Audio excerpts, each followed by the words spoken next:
ഈ വീഡിയോ കാണുന്നവർ ഇത് സബ്സ്ക്രൈബ് ചെയ്യുക, ലൈക്ക് ചെയ്യുക.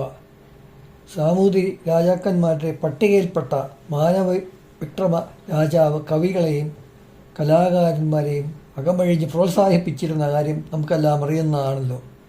അക്കാലത്ത് അദ്ദേഹത്തിൻ്റെ സദസ്സിൽ 18 കവികൾ ഉണ്ടായിരുന്നു. ആരാണ് ഈ 18 കവികൾ? 19 കവി അല്ലെങ്കിൽ 18 കവി എന്ന് പറയാൻ പോരായിരുന്നു.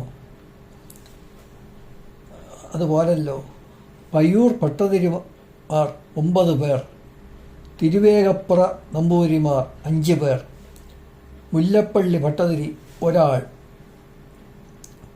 ചേനാസ് നമ്പൂരിപ്പാട് 1 പേർ, കാക്കശ്ശേരി ഭട്ടതിരി 1 പേർ, ഉദ്ദണ്ഡ ശാസ്ത്രികൾ 1 പേർ, പുനം നമ്പൂതിരി അരപ്പേർ എന്നിങ്ങനെയാണ് ഇവിടെ തരംതിരിച്ചിരുന്നത്.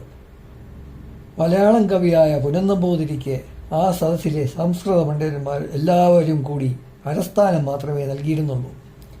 അതുകൊണ്ടാണ് 19 കവികൾ ഉണ്ടായിരുന്നിട്ടും 18 കവികൾ എന്ന് അവരെ വിളിച്ചിരുന്നത്.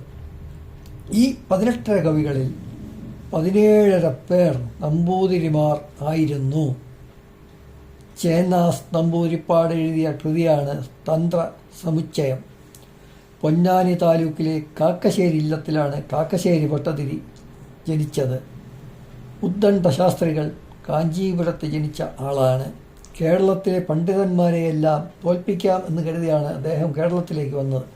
എന്നാൽ അത് അത്ര എളുപ്പമല്ല എന്ന് മനസ്സിലായപ്പോൾ മലയാളി പണ്ഡിതന്മാരെ ബഹുമാനിച്ച് അവരോടൊപ്പം കോഴിക്കോട് താമസിക്കുകയും ചെയ്തു. പുനം നമ്പൂതിരിക്ക് മലയാള കവിയാണല്ലോ താൻ, അതുകൊണ്ട് വളരെ മോശക്കാരനാണല്ലോ എന്ന ചിന്താഗതി ഒന്നും തന്നെ ഉണ്ടായിരുന്നില്ല. തലയുയർത്തിപ്പിടിച്ച് തന്നെ അദ്ദേഹം ആ രാജസദസ്സിൽ എപ്പോഴും ഉണ്ടായിരുന്നു.